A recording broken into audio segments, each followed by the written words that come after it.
Subscribe करिए mad over chemistry channel को और बेल आइकन दबाएं नई वीडियोस सबसे पहले देखने के लिए। Good morning students. हम लोग पढ़ रहे हैं क्लास 10th का acid base and salts. First part हम कंप्लीट कर चुके हैं जिसमें हमने एसिड्स के बारे में पढ़ लिया था, एसिड एंड बेस में डिफरेंस भी समझ लिया था, एसिड की केमिकल प्रॉपर्टीज भी पढ़ ली थी। आज हम स्टार्ट करेंगे इस अपने सेशन में बेसिस के बारे में। तो आपने एसिड एंड बेस दोनों में डिफरेंस समझ लिया था। आज थोड़ा सा फिर से हम डिस्कस कर लेते हैं। जो बेसिस होते हैं they are bitter in taste. Bases जो है वो कड़वे होते हैं टेस्ट में। जैसे मैंने आपको पहले ही बताया था कि जैसे आप कुकुम्बर खाते हो, कुकुम्बर आपको कड़वा क्यों लगता है? आपको जो बिटर गार्ड होते हैं वो कड़वे क्यों लगते हैं? क्योंकि उसमें बेसिस होते हैं, राइट? तो bases are bitter in taste. अभी मैं आपको जनरल इसकी कैरेक्टरिस्टिक्स बता रही हूँ बेसिस की। फिर से हम रिपीट कर रहे हैं। Second, it changes red litmus into blue. आपको मैंने जब एसिड का बताया था लिटमस के संग किस तरह से वो कलर चेंज करता है, उसमें मैंने आपको एक फ्रेज बताई थी, एक फनी स्टेटमेंट दिया था, आबरा का डाबरा। तो उसमें हमने आपने सीखा था कि ABRA means acid turns blue litmus to red. अब उसका ऑपोजिट आप कर दीजिए तो बेसिस जो है they turn red litmus into blue. Bases are soapy to touch. बहुत अच्छी, बहुत ही सिंपल सी एक पहचान होती है कि जो बेस होते हैं उनको जब आप टच करोगे तो आप कितना भी हैंड वॉश कर लोगे, आपके हाथ में उसको सोपी सोपी सा, स्लिपरी सा आपके हाथ में फील करोगे आप। सोप में जनरली आपको बेस ही मिलते हैं, तभी वो इतने स्लिपरी होते हैं।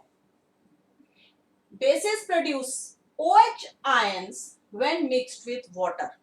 हाइड्रोजन के लिए हमने पढ़ा था कि हाइड्रोजन जब भी एसिड्स को वाटर में मिक्स करा जाता है then they produce hydrogen ion.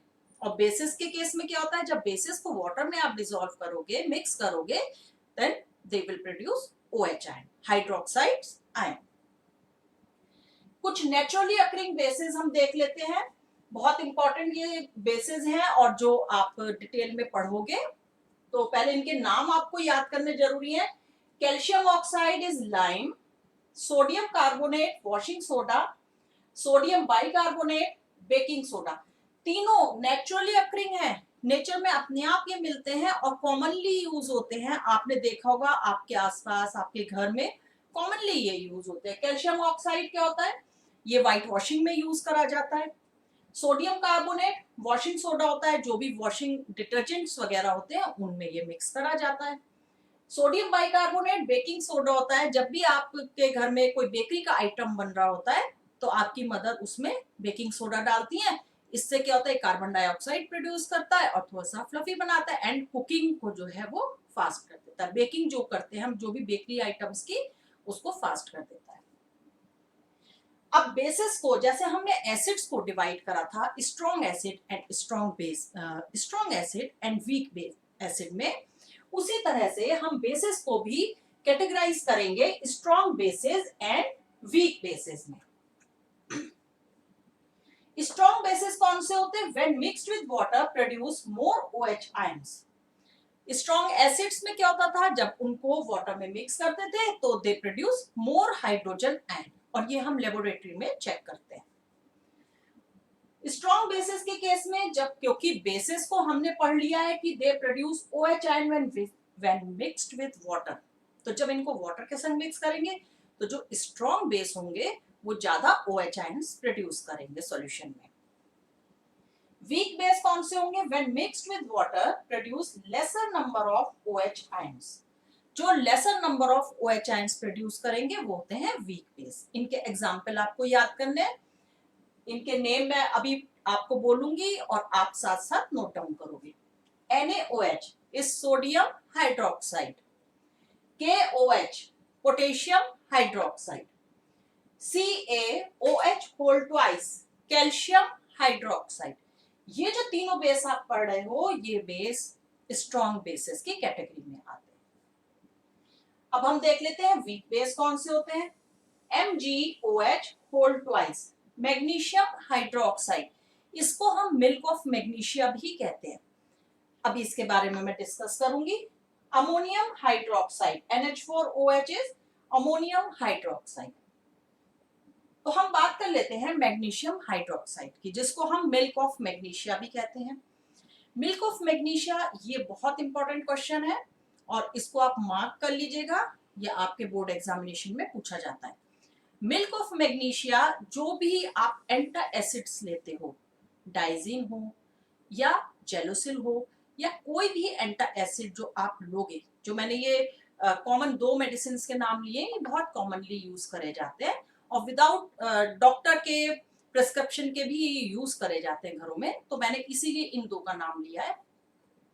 तो जब भी आपको इंडाइजेशन होगा या किसी भी पर्सन को इंडाइजेशन की प्रॉब्लम होती है, तो वो जेलोसिल या डाइजीन, इनमें से कोई भी एंटा एसिड लेते हैं। उस एंटा एसिड का जो मेन कंपोनेंट होता है वो होता है मैग्नीशियम हाइड्रोक्साइड। हमको एसिडिटी क्यों होती है? आपको पता है कि स्टमक में डाइल्यूट HCl प्रोड्यूस होता है।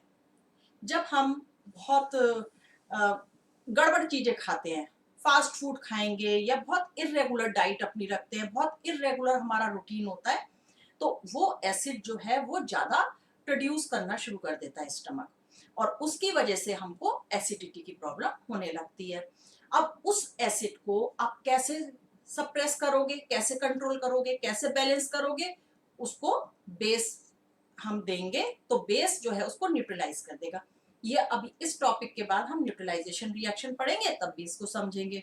ठीक है, तो ये जो मिल्क ऑफ मैग्नीशिया होता है, ये बेसिकली उन डाइजेस्टिव उन एंटा एसिड टेबलेट्स में मिला होता है जो हमारी एसिडिटी को रिड्यूस कर देते हैं। अमोनियम हाइड्रोक्साइड, राइट, तो ये होते हैं वीक बेस।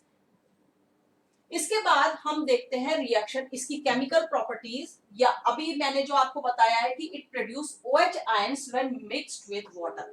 हमने जैसे एसिड में देखा था कि एसिड को जब हम वाटर में मिक्स कर रहे थे तो वो हाइड्रोजन आयंस प्रोड्यूस कर रहे थे। यहाँ पर हम देखेंगे कि डिफरेंट बेसिस की रिएक्शन आप पढ़ोगे, जिनको वाटर में आप जब डिसॉल्व करते हो तो वो OH आयंस या हाइड्रोक्साइड आयंस प्रोड्यूस करते हैं। Reaction with water, sodium hydroxide when mixed with water it will produce sodium ion and OH ion। यहाँ पर मैंने बैलेंसिंग नहीं करी है, सिर्फ मुझे यहाँ पे पर्पस आपको ये समझाने का है कि जब भी किसी बेस को आप पानी में डिसॉल्व करोगे, वाटर में डिसॉल्व करोगे, तो ये इसकी करेक्टरिस्टिक प्रॉपर्टी होती है कि वो OH आयंस प्रोड्यूस करता है। KOH mixed with water it will produce potassium ion and hydroxide ion. Same calcium hydroxide when mixed with water, it will produce calcium ions and hydroxide ion. Magnesium hydroxide when mixed with water, it will produce magnesium ion and OH ions. Ammonium hydroxide when mixed with water, it will produce ammonium ion and OH ion. तो इन पांचों examples में आप देख रहे हो कि ये OH ions जो हैं ये प्रोड्यूस हो रहे हैं। तो इसका मतलब क्या है कि ये जो आप सब्सटेंस से यूज कर रहे हो, it is basic in nature. Clear? अब हम इसकी केमिकल प्रॉपर्टीज पढ़ लेते हैं बेसिस की। जैसे हमने एसिड्स की पढ़ी थी, मेटल से रिएक्शन देखी थी एंड नॉन मेटल ऑक्साइड से देखी थी। अब यहाँ पर हम देखते हैं पहले reaction with metals. Skeletal reaction क्या होगी इसकी? मेटल्स जब बेस से रिएक्ट करेंगे they will form salt and hydrogen gas produce होगी। एसिड्स में भी सेम होता था कि जब भी मेटल से रिएक्शन होती है तो हाइड्रोजन गैस प्रोड्यूस होती है।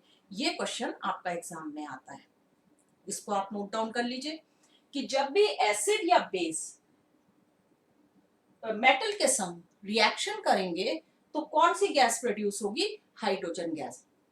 अगर आपने अभी फर्स्ट वीडियो नहीं देखा है तो आप उसमें देख लीजिए। हाइड्रोजन गैस प्रोड्यूस होती है, इसको हमने बाय एक्सपेरिमेंट भी प्रूव करा था, पॉपअप टेस्ट। ठीक है, यहां पर जिंक एक मेटल है जिसकी हमने सोडियम हाइड्रोक्साइड स्ट्रॉन्ग बेस से रिएक्शन करवा दी। अब ये जो कंपाउंड्स आ रहे हैं ना बच्चों, थोड़े थोड़े से कंपाउंड्स आएंगे, इनके नेम आपको याद करने हैं। Na2ZnO2 it is sodium zincate और हाइड्रोजन गैस प्रोड्यूस होती है। मैंने आपको बता रखा है कि जो अपवर्ड एरो होता है it represents the gas, and जब डाउनवर्ड होगा then it is precipitate formation.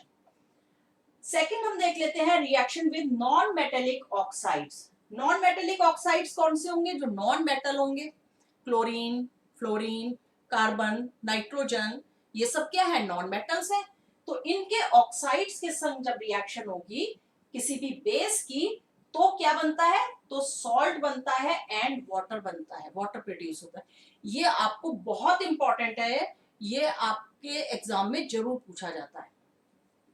तो कैल्शियम हाइड्रोक्साइड जो एक्वस है, एक्वस आप समझते होंगे, जो पानी में मिक्स कर देते हैं उसको हम कहेंगे एक्वस। कार्बन डाइऑक्साइड जो है नॉन मेटेलिक ऑक्साइड हो गया, कार्बन इज नॉन मेटल, और जब उसकी ऑक्सीजन से रिएक्शन हो गई तो क्या हो गया? वो नॉन मेटेलिक ऑक्साइड हो गया। छोटी छोटी सी चीजें समझ के चलनी है आपको। Then it will form calcium carbonate. Calcium carbonate is salt. मैंने आपको बताया था कि सॉल्ट क्या होता है? जिसमें एनायन भी हो और कैटायन भी हो, तो वो जो है सॉल्ट बन जाता है। और सॉल्ट की प्रॉपर्टी होती है कि it is neutral in nature, क्योंकि जितने कैटायन और एनायन होंगे वो बैलेंस्ड होंगे, एंड वाटर प्रोड्यूस होता है। तो ये दो रिएक्शंस आपके लिए बहुत इंपॉर्टेंट है, एसिड में भी एंड बेस में। इसमें से डेफिनेटली क्वेश्चन आपका पूछा जाएगा। अब बहुत इंपॉर्टेंट एक टॉपिक और है जहां पर आपसे रीजन पूछा जाता है। 2 मार्क के क्वेश्चन जो पूछे जाएंगे उसमें से एक क्वेश्चन ये है, all alkalis are base but all bases are not alkalis. जितने भी एल्कली, दो हम वर्ड बोलेंगे, एल्कली एंड बेस। अब इनमें डिफरेंस क्या है? बहुत इंपॉर्टेंट, नंबर ऑफ टाइम्स ये बोर्ड एग्जामिनेशन में पूछा जा चुका है। All bases are not alkalis. सारे बेस जो है वो एल्कली नहीं होते हैं, because all bases do not dissolve in water. यहां हमने देखा है कि इनकी रिएक्शन वाटर के संग हो रही है और OH आयंस प्रोड्यूस कर रहे हैं। केमिस्ट्री जब भी आप पढ़ोगे, आपको पहले भी ये मैं कई बार बता चुकी हूँ कि हमेशा एक्सेप्शंस के साथ पढ़ना है, वहां पर कोई लॉजिक नहीं होती है। वो केमिकल्स जो हैं वो लेबोरेटरी में टेस्ट करे जाते हैं, उनकी रिएक्शंस जो है लेबोरेटरी में देखी जाती हैं, और फिर वो उस हिसाब से उन पर रिसर्च होती है और वो एक थ्योरी के फॉर्म में हमारे सामने आ जाती है। तो यहाँ आपने देखा था कि जो बेसिस हैं ये एक करेक्टरिस्टिक थी बेसिस की, कि जब उनको वाटर में मिक्स करा जाएगा then they will produce OH ions. लेकिन सारे बेसिस नहीं करते हैं, it is the exception in the case of base. So all bases are not alkalis because they all bases do not dissolve in water. सारे bases जो हैं वो water में dissolve नहीं होते हैं। अब alkalis क्या होते हैं? जो bases water में dissolve हो जाते हैं उनको हम कहते हैं alkalis। यहाँ आप जितने भी sodium hydroxide, potassium hydroxide, calcium hydroxide, magnesium hydroxide, ammonium hydroxide, ये सब देख रहे हो, ये सब वाटर में डिसॉल्व हो रहे हैं, दे आर एल्कलीज, राइट। लेकिन बहुत सारे बेसेस ऐसे होते हैं जो वाटर में डिसॉल्व नहीं होंगे, लेकिन वो बेस होते हैं। तो अब इस फ्रेज को आप देखो, ये लाइन क्या लिखी है? All alkalis are base. सारे एल्कलीज बेस होंगे। एल्कली क्या हुए? जो वाटर में डिसॉल्व हो रहे हैं, बेसिक है नेचर में। But all bases are not alkalis. लेकिन सारे बेसेस वाटर में डिसॉल्व नहीं होते हैं, तो हम उनको एल्कलीज की कैटेगरी में नहीं रख सकते। तो ये आपको बहुत, मैंने इसीलिए हैश मार्क कर रखा है यहाँ पर कि आपको बहुत ध्यान से इसको याद रखना है। सेकेंड, बच्चों को बहुत ज्यादा कंफ्यूजन होता है कि व्हाट आर कंसंट्रेटेड एसिड और बेस और व्हाट आर डाइल्यूटेड एसिड और बेस। तो ये क्वेश्चन 1 मार्क में भी पूछा जाता है, तो इसको मैंने हैश मार्क कर रखा है। कंसंट्रेटेड एसिड और बेसिस क्या होते हैं? जो भी एसिड या बेस की प्योर फॉर्म होती है, जिस फॉर्म में वो बने होते हैं, उनको कहते हैं हम कंसंट्रेटेड एसिड या बेसिस। और डाइल्यूटेड एसिड बेस क्या होते हैं? व्हेन एसिड और बेस मिक्स्ड विद वाटर, पानी के संग मिक्स करे जाएंगे, दे बिकम डाइल्यूट, तो वो डाइल्यूट हो जाते हैं। डाइल्यूट का मतलब क्या है? This results in the decrease in concentration of hydrogen ion or OH ions in per unit volume of water. एक यूनिट वॉल्यूम वाटर में हम मिक्स कर रहे हैं, तो एक यूनिट वॉल्यूम जो वाटर है उसमें इनके नंबर ऑफ आयंस जो है वो डिक्रीज हो जाते हैं। सपोज करो आपके पास शुगर सिरप है, ठीक है, क्या शुगर सिरप को आप बिना डाइल्यूट करे, बिना पानी मिलाए पी सकते हो? ऑब्वियसली नहीं पी सकते हो, क्योंकि बहुत ज्यादा मीठा होगा और वो उतना एक लिमिट तक ही, कोई कितना भी स्वीट्स को पसंद करता होगा बट वो फिर भी उतना कॉन्सेंट्रेटेड जो शुगर सिरप है उसको नहीं ले सकता, इंटेक नहीं कर सकता उसका। तो वो जो फॉर्म है वो है कॉन्सेंट्रेटेड फॉर्म। जब वो बहुत मीठा है, आपने उसमें पानी मिला दिया, आपने 2 स्पून कॉन्सेंट्रेटेड लिया, कॉन्सेंट्रेटेड सॉल्यूशन लिया शुगर का, और उसको 1 गिलास पानी में डिसॉल्व कर दिया। अब वो क्या हो गया, अब आप इजीली उसको इंटेक कर सकते हो। क्यों? क्योंकि उसमें शुगर जो है वो कम हो गई है। क्यों कम हो गई? एक यूनिट वॉल्यूम में जो शुगर के पार्टिकल्स थे वो कम हो गए, तो अब वो आप इजीली इंटेक कर सकते हो। तो सेम एसिड या बेसिस के लिए होता है कि पर यूनिट वॉल्यूम जो वाटर है उसमें जो कंसंट्रेटेड एसिड होगा उसके हाइड्रोजन आयन, या कंसंट्रेटेड बेस होगा उसके OH आयंस जो हैं एक यूनिट वॉल्यूम में कम हो जाते हैं, तो उसको हम कहते हैं डाइल्यूटेड फॉर्म ऑफ एसिड और बेस। इसका आप जल्दी से स्क्रीनशॉट ले लीजिए या आप नोट डाउन कर लीजिए। इसके बाद हम पढ़ते हैं न्यूट्रलाइजेशन रिएक्शंस। अब हम पढ़ेंगे न्यूट्रलाइजेशन रिएक्शन। न्यूट्रलाइजेशन रिएक्शन क्या होती है? Acid reacts with base to produce salt and water. जब भी एसिड और बेस की रिएक्शन होगी तो एक दूसरे को न्यूट्रलाइज करेंगे, एक दूसरे की जो करेक्टरिस्टिक है, जो प्रॉपर्टी है उसको बैलेंस कर देते हैं, उसको न्यूट्रलाइज कर देते हैं। तो इस टाइप की रिएक्शंस जो है वो न्यूट्रलाइजेशन रिएक्शन होती हैं, और इसका जो प्रोडक्ट होता है वो सॉल्ट बनता है एंड वाटर बनता है। इसकी स्केलेटन रिएक्शन आप देख लीजिए। Base plus acid gives salt and water. अगर हम एग्जांपल लें, बेस लेंगे NaOH, कोई भी आप यहाँ पर बेस या एसिड यूज कर सकते हैं। एसिड HCl, जब इन दोनों में रिएक्शन होगी तो NaCl सॉल्ट बनेगा एंड वाटर रिलीज होगा। यहाँ पर देखिए किस तरह से रिएक्शन होती है। जो NaOH है ये डिसोसिएट हो जाता है सोडियम आयंस में एंड OH आयंस में। क्लियर? बेस है, बेस तो OH आयंस देगा, और HCl जो है ये डिसोसिएट होगा hydrogen ions and chloride ions में। अब इसमें कैसे होगा? ये सोडियम जो है इस क्लोरीन के संग रिएक्शन करेगा और क्या बना लेगा? NaCl। हाइड्रोजन इसके संग रिएक्शन करेगा और क्या बनाएगा? ये वाटर। तो इस तरह से यहाँ पर सॉल्ट की फॉर्मेशन हो जाती है, और this reaction is called neutralisation reaction. तो जो मैं आपसे बात कर रही थी मिल्क ऑफ मैग्नीशिया की, तो वो क्या है? बेस है नेचर में, और जब वो हमारे स्टमक में जाता है, एसिडिटी हो रही होती है, एसिड फॉर्मेशन ज्यादा हो रहा होता है, तो वो मिल्क ऑफ मैग्नीशिया उस एसिड को न्यूट्रलाइज कर देता है, और न्यूट्रलाइज करके सॉल्ट एंड वाटर में कन्वर्ट कर देता है, जिससे हमको जो एसिडिटी है उसकी प्रॉब्लम कम हो जाती है। अब बात आती है कि आप कैसे पहचानोगे कि कोई भी सब्सटेंस एसिडिक है या बेसिक है, क्योंकि हर चीज थ्योरेटिकली तो नहीं पढ़ सकते हैं। थ्योरेटिकल ठीक है हमने पढ़ लिया, बट जब तक हम उसका एप्लीकेशन नहीं कर सकते हैं तो, या हमें उसका एप्लीकेशन समझ नहीं आएगा, तो साइंस पढ़ने की कोई फिर सेंस नहीं है। साइंस तो हमें अप्लाई करना ही तो सिखाती है कॉन्सेप्ट्स को लाइफ में, अपनी डेली लाइफ में आप हर जगह साइंस देखते हो। तो कैसे सब्सटेंस है? अब हम हर चीज, मैंने आपको बताया कि इट इज नॉट एडवाइजेबल कि आप हर चीज को टेस्ट करो। केमिकल्स को तो बिल्कुल टेस्ट कर ही नहीं सकते आप, क्योंकि केमिकल्स तो बहुत पॉइजनस भी होते हैं, उनके साइड इफेक्ट्स होते हैं, तो उनको आप टेस्ट नहीं कर सकते हो।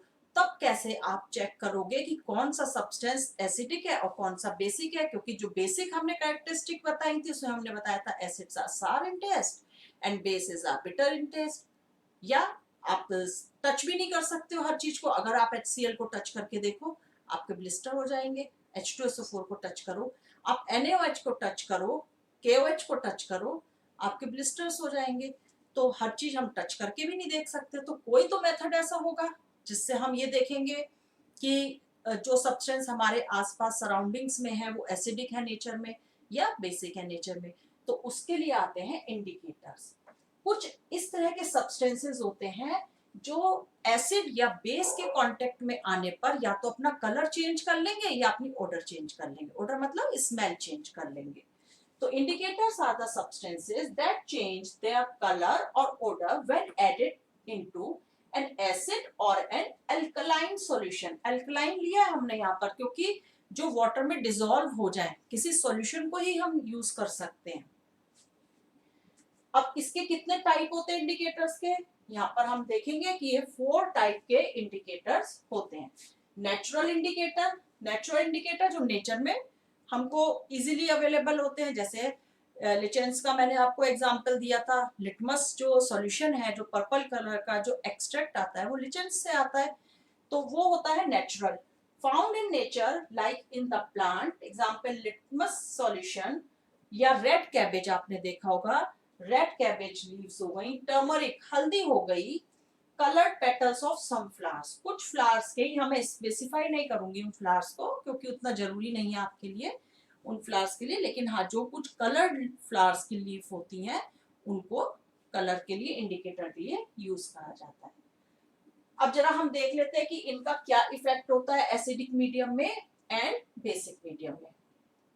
लिटमस का आपने पढ़ा है कि लिटमस जो है वो एसिडिक मीडियम में रेड कलर देगा, है ना, और बेस में ब्लू कलर देगा। आपने ये पढ़ा था कि जो लिटमस है वो एसिड अगर होता है तो ब्लू लिटमस रेड में कन्वर्ट हो जाता है, मतलब एसिडिक नेचर है तो लिटमस रेड कलर में चेंज हो जाएगा।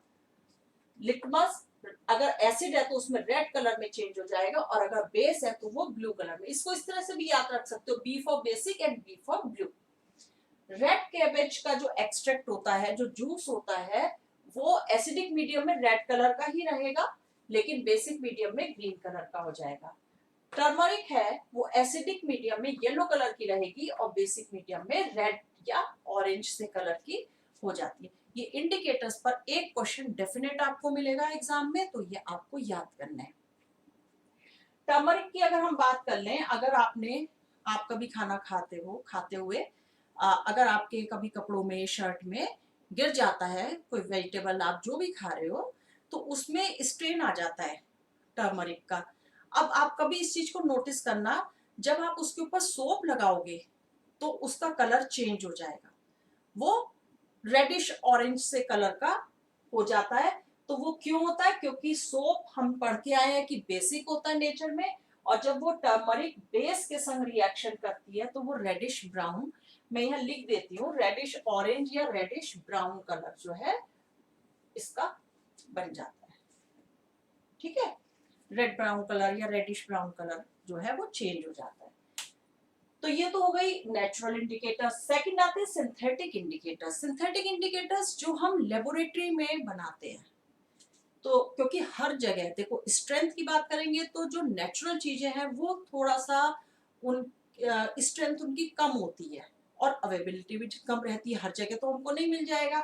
लेकिन जो सिंथेटिक इंडिकेटर है वो हर जगह हमको मिल जाएंगे और उनकी जो है स्ट्रेंथ भी ज्यादा होगी। तो indicators which are synthesised in the laboratory, जो लेबोरेटरी में सिंथेसाइज करे जाते हैं वो होते हैं सिंथेटिक इंडिकेटर। इसके कुछ एग्जांपल्स हैं, methyl orange, phenolphthalein, methylene blue and methyl red.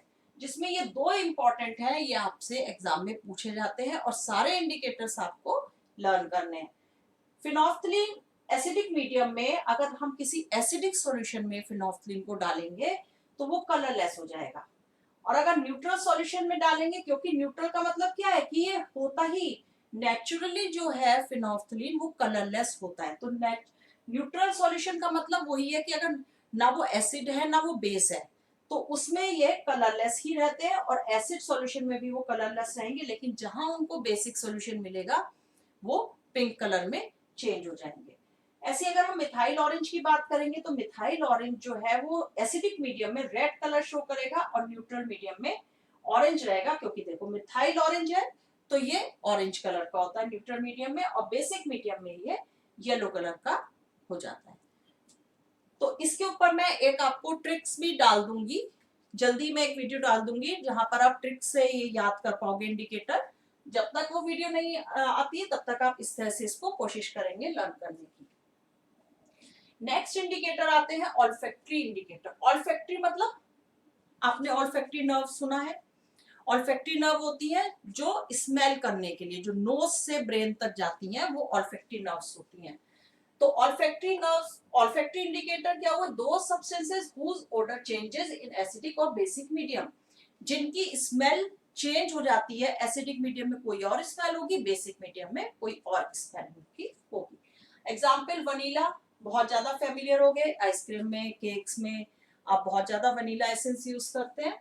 Onion, clove, ये सब जो है ये ऑल्फैक्टरी इंडिकेटर्स होते हैं। जो इनकी स्मेल है, smell of vanilla and onion diminishes in a base and remains as it is in acid. Acid में अगर हम इसको एसिडिक सॉल्यूशन में डालेंगे तो इनकी जो अपनी करेक्टरिस्टिक स्मेल है वो स्मेल इंटैक्ट रहेगी, लेकिन बेसिक मीडियम में डालेंगे तो इनकी स्मेल वेनिश हो जाएगी, गायब हो जाएगी या डिमिनिश हो जाएगी, बहुत कम रह जाएगी। तो उससे हम आइडेंटिफाई कर सकते हैं कि जो सॉल्यूशन हम यूज कर रहे हैं वो एसिडिक है या बेसिक है। इसके बाद आ जाता है यूनिवर्सल इंडिकेटर, बहुत इंपॉर्टेंट है। अभी आज इस वीडियो में सिर्फ मैं आपको ये टाइप बता रही हूँ। नेक्स्ट वीडियो जो हम करेंगे उसमें हम यूनिवर्सल इंडिकेटर को बहुत डिटेल में लेंगे, क्योंकि ये पीएच से भी रिलेटेड होगा, तो वहां पर हम इसको डिटेल में समझेंगे, क्योंकि काफी इंपॉर्टेंट ये टॉपिक होता है। Universal indicator substances which not only detect nature of the chemical, ये सिर्फ यही नहीं पता करते हैं कि सब्सटेंस एसिडिक है या बेसिक है, but also determine there acidic और बेसिक स्ट्रेंथ्स। कितना एसिडिक है, कितना बेसिक है, ये भी यूनिवर्सल इंडिकेटर्स जो है वो डिटेक्ट करते हैं, जैसे पीएच पेपर। तो ये आज के वीडियो में, आज की क्लास में आप इतना ही पढ़ेंगे। इसके इंडिकेटर्स के टाइप पढ़ लिए और डिटेल में हम यूनिवर्सल इंडिकेटर को नेक्स्ट लेक्चर में करेंगे। तो तब तक आप इसको रिवाइज करके रखेंगे, अपने पास नोट डाउन करके रखिए। मैं इसका एक ट्रिक वीडियो जरूर आपके लिए अपलोड करूंगी। Till then take care and stay healthy.